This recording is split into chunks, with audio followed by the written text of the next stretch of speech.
প্রিয় শিক্ষার্থী, কেমন আছো? আশা করি ভালো আছো। তো অবশ্যই সাবধানে থাকবে, হ্যান্ড স্যানিটাইজার, মাস্ক এগুলো সাথে করে নিয়ে বাইরে যাবে।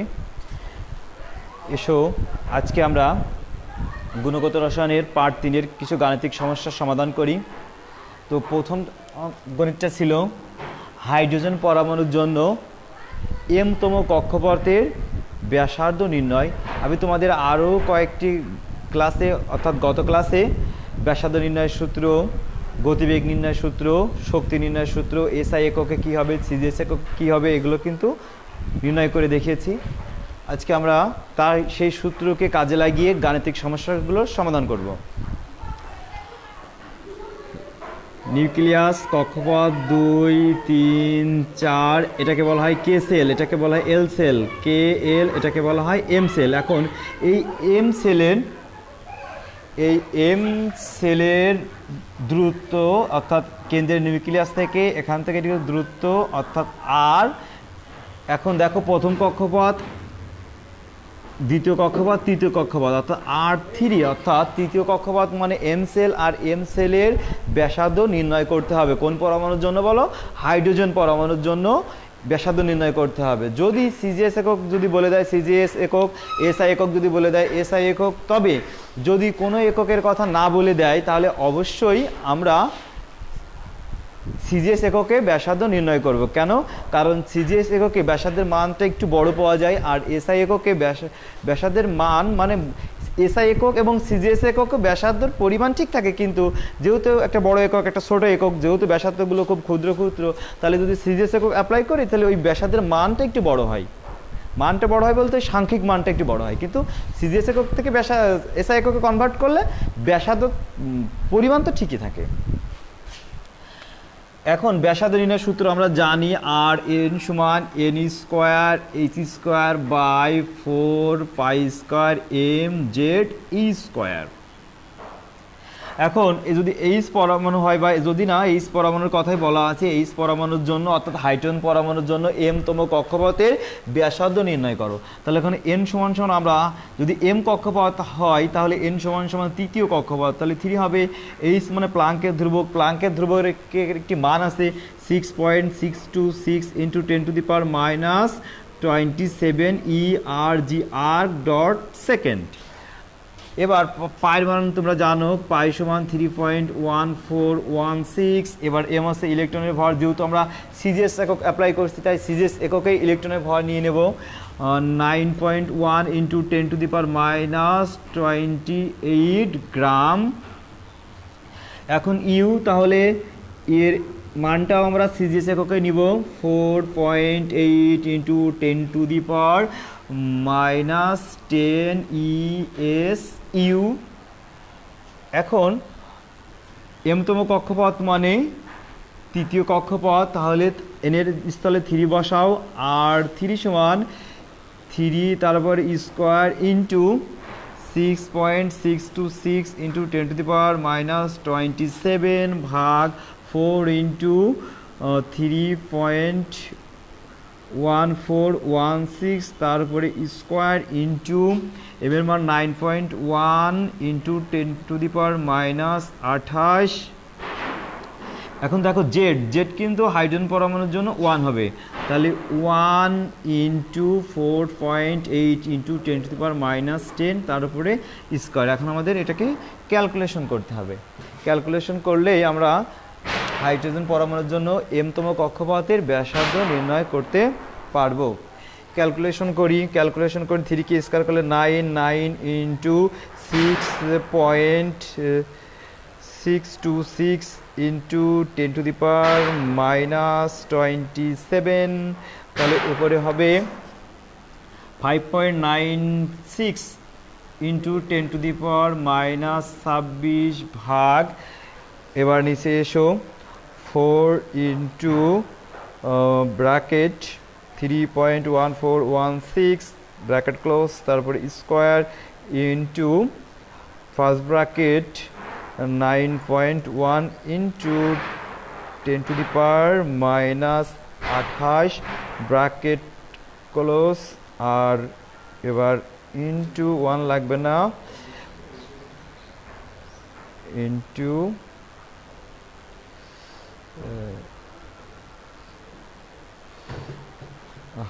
মুছে গেল 4 ইন্টু ব্র্যাকেট 3.1416 ব্র্যাকেট ক্লোজ, তারপর স্কোয়ার ইন্টু ব্র্যাকেট 9.1 ইন্টু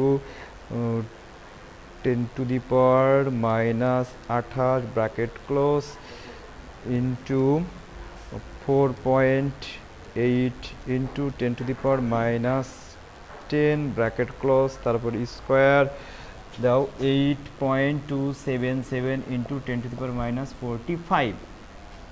তাহলে এখন আগে ছিল 5.96, একটা ব্র্যাকেট দিয়ে নিই, bracket 5.96 into 10 to the power minus 26 bracket close, তারপরে ভাগ অ্যান্সার, ব্র্যাকেট ক্লোজ ভাগ অ্যান্সার 7.2 ইন্টু 10 টু দি পাওয়ার 18। যেহেতু আমরা সিজিএস একক অ্যাপ্লাই করেছি তাই ব্যাসার্ধের একক হবে সেন্টিমিটার। ঠিক আছে,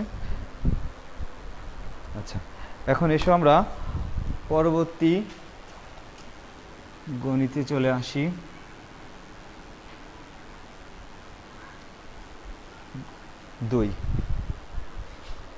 দুই নং গণিত।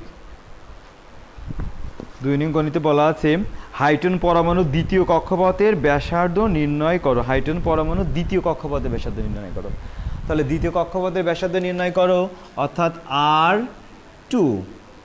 R2 সমান তোমরা জানো Rn সমান n square h square by 4 pi square mz e square. তাহলে এখন n এর স্থলে 2, তার উপর স্কোয়ার ইন্টু h মানে 6.626 into 10 to the power minus 27 ভাগ এর উপর স্কোয়ার থাকবে 4 ইন্টু 3.1416, তারপর স্কোয়ার ইন্টু m মানে 9.1 into 10 to the power minus 28 into hydrogen পরমাণু হলো জেড অর্থাৎ 1 ইন্টু ই হচ্ছে 4.8 into 10 to the power minus 10, তার উপরে স্কোয়ার। তাহলে সমাধান করো। এর সমাধান করলে 2 স্কোয়ার মানে 4 into bracket 6.626 into 10 to the power minus 27 bracket close, তারপরে স্কোয়ার। তাহলে হলো bracket 6.626 into 10 to the power minus 27 bracket close, তারপরে square into 4 1.756 into 10 to the power minus 52 ভাগ, দেখি ক্যালকুলেশন ঠিক আছে কিনা, ও bracket 6.626 into 10 to the power minus 27 bracket close, তারপরে স্কোয়ার ইন্টু 4। ঠিক আছে, এবার 4 ইন্টু শিফট পাই ইন্টু পাইকে স্কোয়ার হবে into bracket 9.1 into 10 to the power minus 28 bracket close into 4.8 into 10 to the power minus 10 bracket close, তারপরে square. তাহলে হলো 8.277 into 10 to the power minus 45। এবার 1. একটু ব্র্যাকেট দিয়ে দিই, bracket 1.756 into 10 to the power minus 52 bracket close ভাগ answer দিয়ে দাও। 2.12 into 10 to the power minus 8, এটাও হবে সেন্টিমিটার।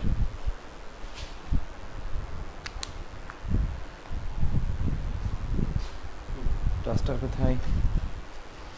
এখন আমরা 3 নং গণিতের সমাধান করি।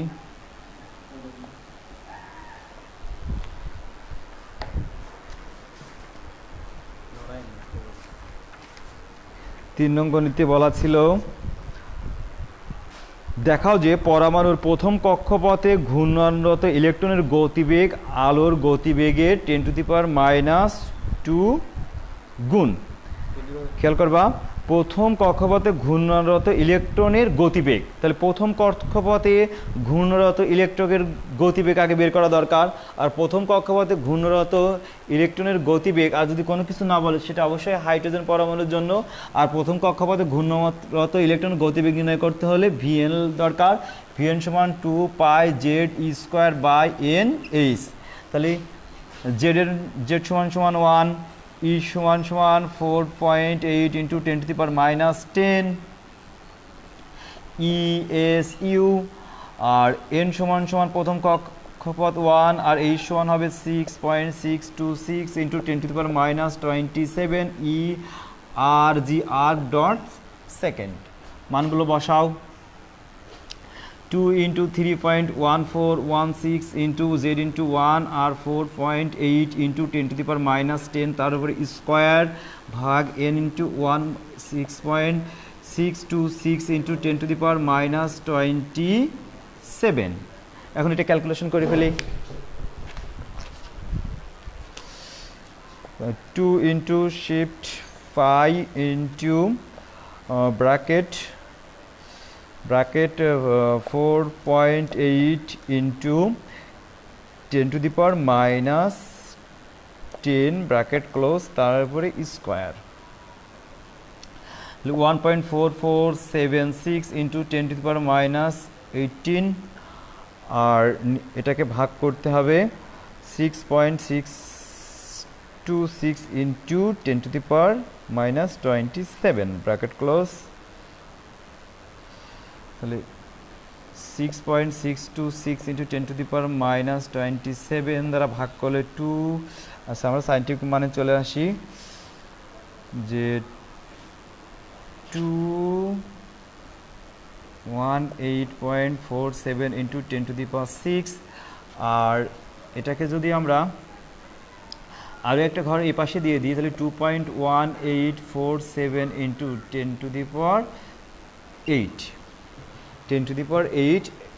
দেখো বেগের একক হবে, যেহেতু সিজিএস একক অ্যাপ্লাই করেছি তাহলে বেগের একক হবে সেন্টিমিটার/সেকেন্ড। এসআই এককে হয় মিটার/সেকেন্ড আর সিজিএস এককে হয় সেন্টিমিটার/সেকেন্ড। আর আলোর বেগ আমরা সি ধরে নিই, আলোর বেগ সি বা ভিসি ধরে নিই। ভিসি মানে আলোর বেগ। আর এই আলোর বেগ তোমরা জানো 3 × 10⁸, কিন্তু যেহেতু এটা সেন্টিমিটার তাহলে 10⁻10 সেন্টিমিটার/সেকেন্ড। এখন এসে আমরা অনুপাত করি। অনুপাত করব কি হবে, VN/VC সমান ভিএন মানে ভিএন অর্থাৎ 2.1847 × 10⁸ ভাগ 3 × 10⁻10।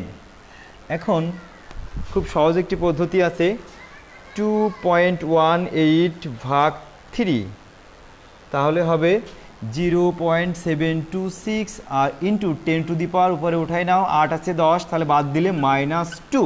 তাহলে বা ভিএন সমান 0.726 × 10⁻2 ইন্টু ভিসি। তাহলে বা ভিএন সমান 10⁻2 থেকে দশমিক কোনো কিছু গুণ, তাহলে সামান্য পরিমাণ গুণটাকে যদি বাদ দিয়ে দিই তাহলে 10⁻2 ইন্টু ভিসি। পাশে আমরা কি লিখতে পারি বলো, প্রায়। তাহলে দেখো যে হাইড্রোজেন পরমাণু যখন প্রথম কক্ষপথে অবস্থান করে তাহলে প্রথম কক্ষপথে অবস্থানরত যে বেগ, সেই বেগ আলোর বেগের 10⁻2 গুণ। এটা হচ্ছে আলোর বেগের 10⁻2 গুণ। এখন এসো আমরা চতুর্থ অঙ্কটা সলভ করি।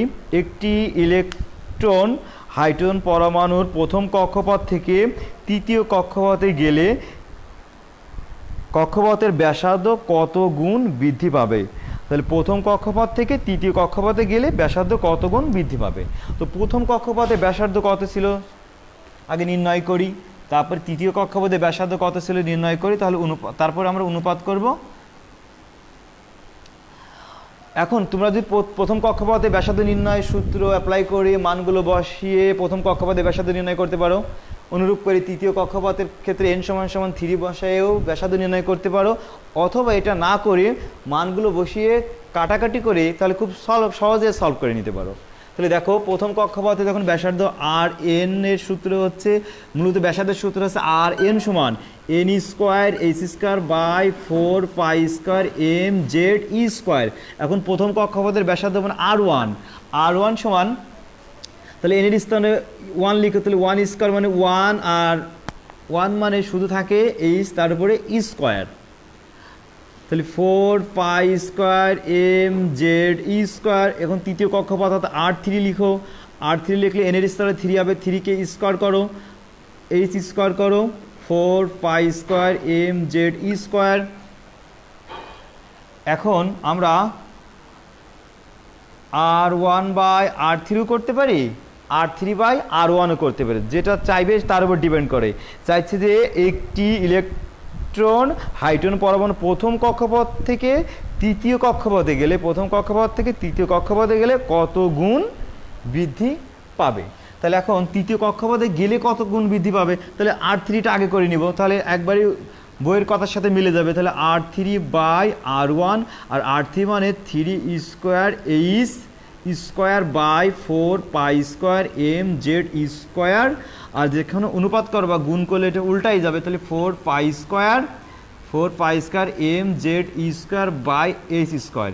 তাহলে দেখো h² এটা এবং এটা কেটে দেয়, শুধু থাকে 3² অর্থাৎ 9, তাহলে বা r3 = 9 × r1, তাহলে প্রথম কক্ষপথের ব্যাসার্ধের 9 গুণ হয়ে যায় তৃতীয় কক্ষপথের ব্যাসার্ধ। এবার পঞ্চম গণিতটা সলভ করি। প্রমাণ করো যে হাইড্রোজেন পরমাণুর প্রথম কক্ষপথে আবর্তনশীল ইলেকট্রনের গতিবেগ দ্বিতীয় কক্ষপথের আবর্তনশীল ইলেকট্রনের গতিবেগের দ্বিগুণ। এখন গতিবেগ, তাহলে প্রথম কক্ষপথে আবর্তনশীল ইলেকট্রনের গতিবেগ, তাহলে গতিবেগ নির্ণয় সূত্র Vn সমান তোমরা জানো 2πze²/n/h। তাহলে প্রথম কক্ষপথে যখন আবর্তন করে তাহলে V1 = 2πze²/1 × h। এখন দ্বিতীয় কক্ষপথ যখন হবে তাহলে V2 সমান 2πze²/2 × h। আর তোমার কাছে জানতে চেয়েছিল যে হাইড্রোজেন পরমাণু প্রথম কক্ষপথে আবর্তনশীল ইলেকট্রনের গতিবেগ দ্বিতীয় কক্ষপথে আবর্তনশীল ইলেকট্রনের গতিবেগের দ্বিগুণ। তাহলে প্রথম কক্ষপথের গতিবেগ দ্বিতীয় কক্ষপথের দ্বিগুণ বলেছে, তাহলে প্রথম কক্ষপথের সাথে দ্বিতীয় কক্ষপথের সম্পর্ক দেখাতে হবে। তাহলে আমরা অনুপাত করি V1/V2, V1 = 2πze²/1 × h into উল্টাই দাও, তাহলে 2 × h ভাগ 2πze², তাহলে 2πze², 2b² কেটে গেল, h এবং h কেটে গেল, থাকে 2/1 মানে 2, তাহলে বা V1 = 2 × V2। তাহলে দেখো প্রথম কক্ষপথে অবস্থানরত ইলেকট্রনের গতিবেগ দ্বিতীয় কক্ষপথে অবস্থানরত ইলেকট্রনের গতিবেগের দ্বিগুণ। এবার 6 নং গণিতটা সলভ করে হাইড্রোজেন পরমাণুর ব্যাসার্ধ দেওয়া আছে এবং লিথিয়াম 2+ এর ব্যাসার্ধ কত তা নির্ণয় করো। এটা খুবই গুরুত্বপূর্ণ। হাইড্রোজেন পরমাণুর ব্যাসার্ধ 0.53 অ্যাংস্ট্রম দেওয়া আছে। হাইড্রোজেন পরমাণুর ব্যাসার্ধ দেওয়া আছে H পরমাণুর জন্য। হাইড্রোজেন পরমাণুর প্রথম কক্ষপথের ব্যাসার্ধ দেওয়া আছে, যদিও বা প্রথম কক্ষপথ বলেনি, কিন্তু 0.53 মানে হাইড্রোজেন পরমাণু প্রথম কক্ষপথের ব্যাসার্ধ। তাহলে এটা আসলে প্রথম কক্ষপথের ব্যাসার্ধ কিনা সেটাও কিন্তু নির্ণয় করা সম্ভব। তাহলে হাইড্রোজেন পরমাণুর ক্ষেত্রে ব্যাসার্ধের মান দেওয়া আছে কত বলো, 0.53 অ্যাংস্ট্রম। এখন লিথিয়াম 2+ আয়নের লিথিয়াম 2+ আয়নের ক্ষেত্রে ব্যাসার্ধ কত হবে, অর্থাৎ আর কত হবে তা নির্ণয় করতে বলেছে। আর সমান কত, লিথিয়াম 2+ আয়নের জন্য ব্যাসার্ধ কত হবে তাই জিজ্ঞাসা করেছে। এখন খেয়াল করি ব্যাসার্ধ নির্ণয় সূত্র তোমরা জানো, Rn সমান n² h² / 4π² mz²। এখন এটা যদি হাইড্রোজেন পরমাণুর জন্য হয় তাহলে আর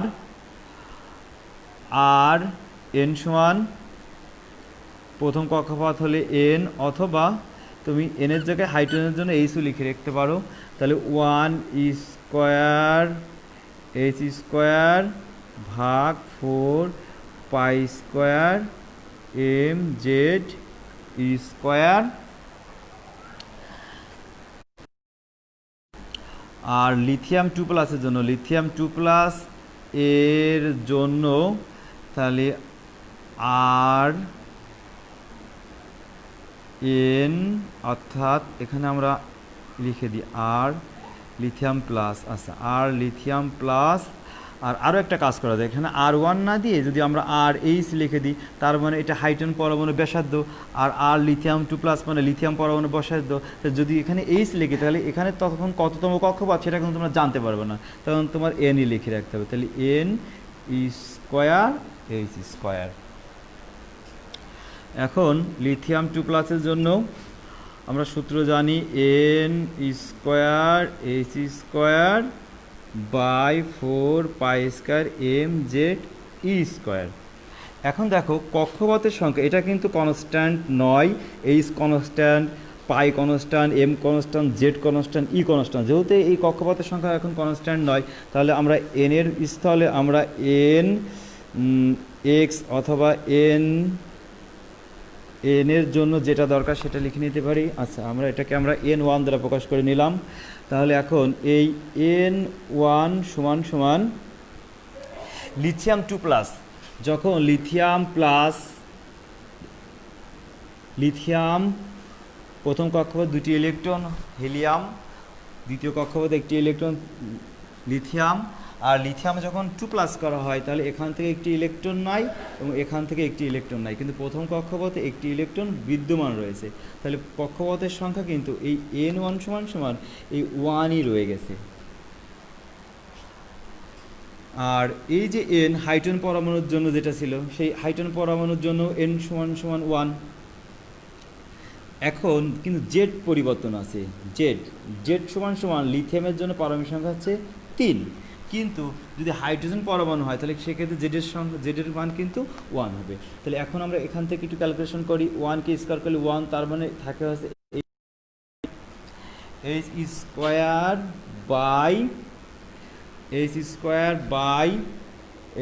by 4 pi square M, Z মানে 1, তাহলে এম ইন্টু ই স্কোয়ার। আর এখান থেকে যদি হিসাব করি 1 কে স্কোয়ার করলে 1, আর তাহলে H square by 4 pi square M, Z মানে কিন্তু 3, এম ইন্টু 3 ইন্টু ই। এখন এটাকে আমরা 1/3 H square by 4 pi square M E square লিখতে পারি।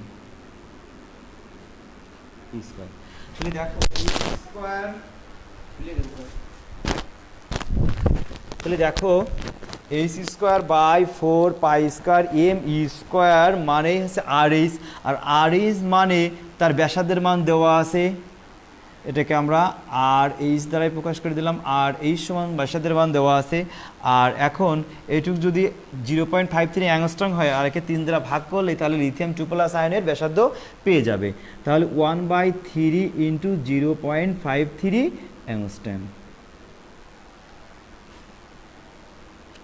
এখন 0.53 ভাগ 3.53 ভাগ 3, তাহলে 0.176 অ্যাংস্ট্রম।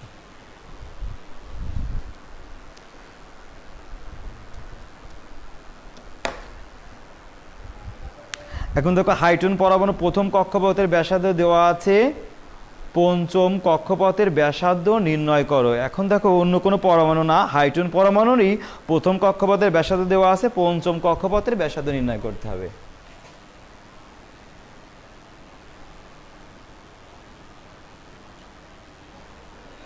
খেয়াল করো,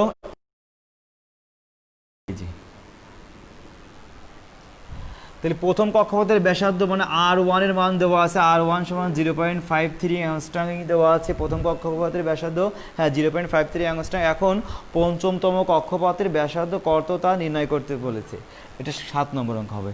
পঞ্চমতম তার মানে এখানে আর এর মানে R5 সমান সমান হোয়াট, তোমরা জানো Rn সমান R1 মানে প্রথম কক্ষপথের ব্যাসার্ধ ভাগ প্রথম কক্ষপথ, তাই 1 তার উপরে স্কোয়ার ইন্টু এখানে Rn। তাহলে এখন Rn মানে বের করতে হবে, তাহলে R5 তার মানে এখানে n হবে, Rn মানে n, তাহলে R5 সমান সমান হবে R1 এর মান দেওয়া আছে 0.53 ভাগ 1 কে স্কোয়ার করলে 1 হবে ইন্টু n কততম কক্ষপথ 5, তাহলে 0.53 ইন্টু 5, তাহলে 0.53 ইন্টু 5, তাহলে 2.65 অ্যাংস্ট্রম ছিল পঞ্চম কক্ষপথের ব্যাসার্ধ। এখন দেখো 8 নং গণিতে বলেছে এই